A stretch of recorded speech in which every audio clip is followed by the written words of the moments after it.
Welcome friends, welcome back to the kitchen, welcome back to Cocktails After Dark. Today we're going to do a cocktail out of this cocktail book that we've used before. It's Ted Saucier's Bottoms Up, published in 1951.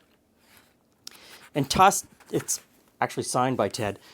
Ted was one of those guys who went to parties and knew everybody. He worked in advertising and marketing, and this book is filled with recipes from people that you would know. Like the recipe above the one we're going to do today is from Errol Flynn, you know, his buddy Errol Flynn. You just kind of hang out with him.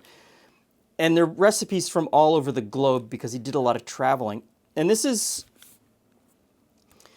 book is regarded as one of those cocktail books that is sort of the turning point into the 1950s.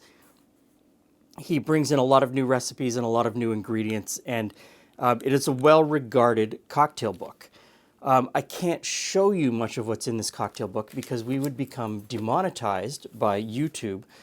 Some of the drawings and the pictures are a little bit saucy, even by today's standards. So, we're going to do something today called the Everglades Collins by Jefferson Wynne from Miami Beach. And it is a fairly simple cocktail, but I'm going to do it two different ways using the same ingredients but different brands. And we're going to see how that changes the cocktail.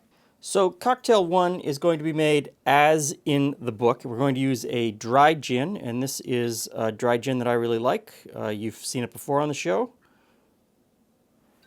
So one jigger of that, and a jigger of Cointreau, which is an orange curacao. Oh no. Oh no. 1 week later, and I managed to get to the LCBO and get another bottle of Cointreau. So let's get right into the cocktail. We need the juice of 1 lemon, which I'm going to take to mean a jigger's worth, or 1.5 ounces, just based on what it looked like when I was juicing the lemon. Of course, every lemon's going to be different. This one we're going to make with Dillon's and Cointreau. So, 1 jigger's worth, or 1.5 ounces of Cointreau.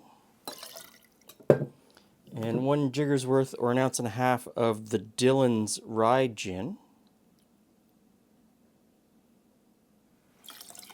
Now I'm going to switch to a clean jigger, another 1.5 ounces. And for this one, we're going to use a dry curacao. Now, Cointreau is a curacao.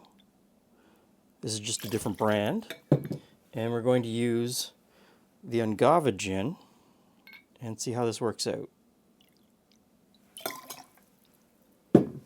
And both of these get ice.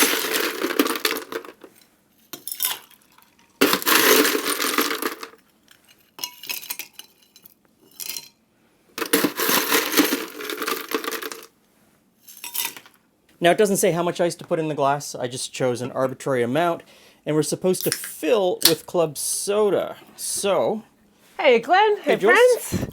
I'm thirsty. I feel like I've been waiting for this drink for a while. For a week almost. Okay. So, you can tell by the color.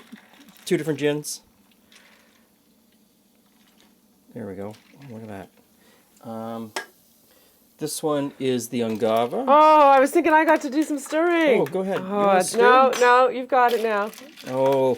I was all excited. I got the spoon out. Okay. Everglades Collins from Miami Beach.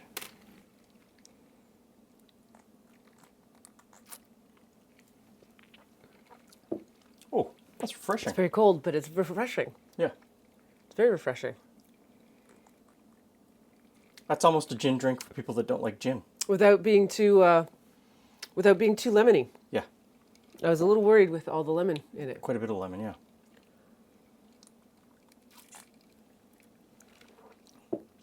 I like that one better. Yeah.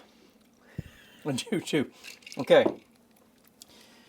If you like gin, I would say the Ungava is the one for you because that gin flavor still comes through. The one with the Dillon's, it's light, refreshing, and you get more of the lemon and the orange flavor than the gin flavor.